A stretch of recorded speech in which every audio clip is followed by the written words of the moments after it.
आज की इस वीडियो में हम बात करने वाले हैं हेल्स पैराडाइज सीजन 2 एपिसोड 1 के बारे में। बेसिकली इस वीडियो में हम मांगा से चैप्टर 45, 46 और 47 को कवर करेंगे। तो चलिए अब बिना देरी के इसे शुरू करते हैं। गाबी मारू को कुछ भी याद नहीं आ रहा था, वो यहाँ पर क्यों था, वो क्या कर रहा था। बस उसे इतना याद था कि वो गाबी मारू था, इवागाकुरे का सबसे बड़ा शिनोबी। वो डिसाइड करता है कि जब तक वो सारी चीजों का पता नहीं लगा लेता, वो इन लोगों के साथ रहने का नाटक करेगा और फिर इन सबको मार देगा। मे को गाबी मारू के ताऊ में कुछ अजीब सा दिखता है। दूसरी तरफ सागिरी को नींद नहीं आ रही थी।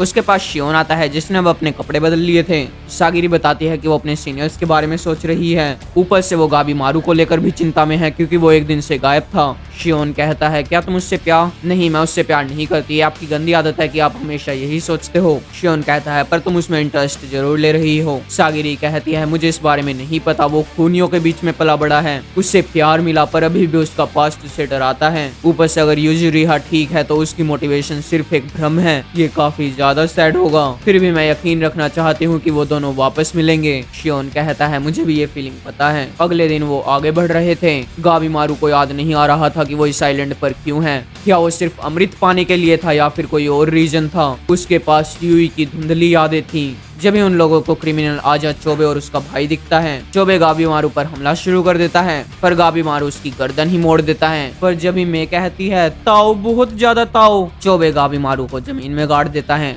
दूसरी तरफ हमें जापान की मेनलैंड का सीन दिखाया जाता है जहाँ पर शोगुन उस आइलैंड पर और भी लोगों को भेजने की तैयारी कर रहा था। उन लोगों में 4 यामादा साइमोन थे। इन चारों में से एक बहुत ही ज्यादा फेमस शुगेन भी था। उसके अलावा इवागाकुरे के 50 शिनोबी और जाएंगे। इतने लोगों के साथ उन्हें लग रहा था कि वो अमृत को पालेंगे, पर एक बड़े ऑफिसर को लगता था कि ये सारे लोग भी मरकर ही वापस आएंगे। शुगेन अपने ऑफिसर से कहता है आप आराम कीजिए आओकी सामा। ऑफिसर आओकी कहता है तुम 4 लोग जो जा रहे हो उनमें से 2 के रैंक नहीं है। शुगेन बताता है इन दोनों में से जो छोटा है उसका नाम है यामादा साइमोन कियोमारू। वो भी काफी यंग है इसलिए उसका रैंक नहीं है, पर वो बहुत ही ज्यादा स्किल्ड स्पोर्ट्समैन है। और दूसरी है यामादा साइमोन इसुजू। भले ही वो लड़की है पर उसके पास बहुत ही ज्यादा स्वॉर्ड टैलेंट है और इस मिशन पर हम अपने दोस्तों के लिए भी जाएंगे। कियोमारू एक शिनोबी से कहता है कि मैं तुम सबको काट सकता हूँ। कियोमारू एक शिनोबी पर हमला करता है। कियोमारू कहता है मैंने तुम्हारे दोस्त के ऊपर हमला किया और फिर भी तुमने कुछ नहीं किया, बोरिंग। जब इसुजू कियोमारू के पीछे आ जाती है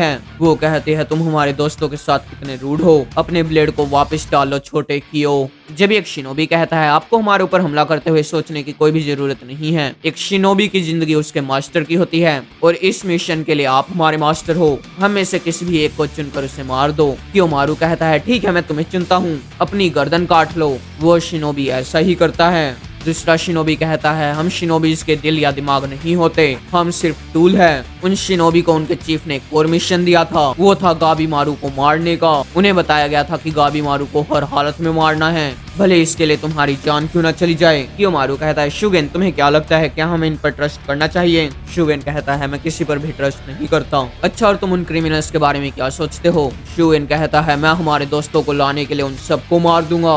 आइजिन सामा मैं प्रे करता हूँ कि आप ठीक हो।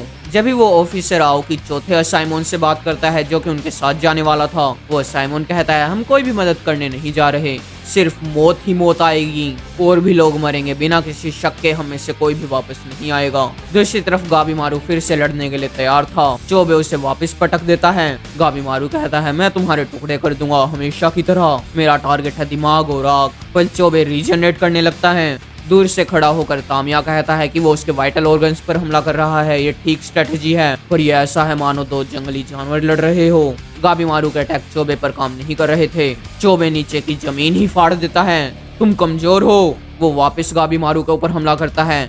अब की बार गाबी मारू उसकी 2 उंगलियां काट देता है। दूर से खड़ी होकर मैं कहती है गाबी मारू ताओ अजीब, ताकतवर कमजोर दोनों जरूरी, ताकतवर गलत, कमजोर ही ताकत का बीज है। गाबी मारू बीज नहीं तो ताकत नहीं, कोई भी जरूरी चीज नहीं है। गाबी मारू यूई के बारे में भूलने लग रहा था। दूसरी तरफ चोबे कहता है तोमा बाकी ऊपर हमला करो। तोमा तामिया के ऊपर हमला शुरू करता है क्योंकि उसका एक हाथ नहीं था, पर तामिया उसके अटैक को रोक लेता है। तुम्हें लगा कि मेरा एक हाथ नहीं है तो मैं कमजोर होऊंगा, ये मेरी इंसल्ट है बच्चे। वो उसके अटैक को रोककर इसे जमीन में गाड़ देता है। अपना ब्लेड उठाओ, तुम्हें असली लड़ाई चाहिए तो मैं तुम्हें दूंगा। और ये एपिसोड यहीं पर ही खत्म हो जाता है।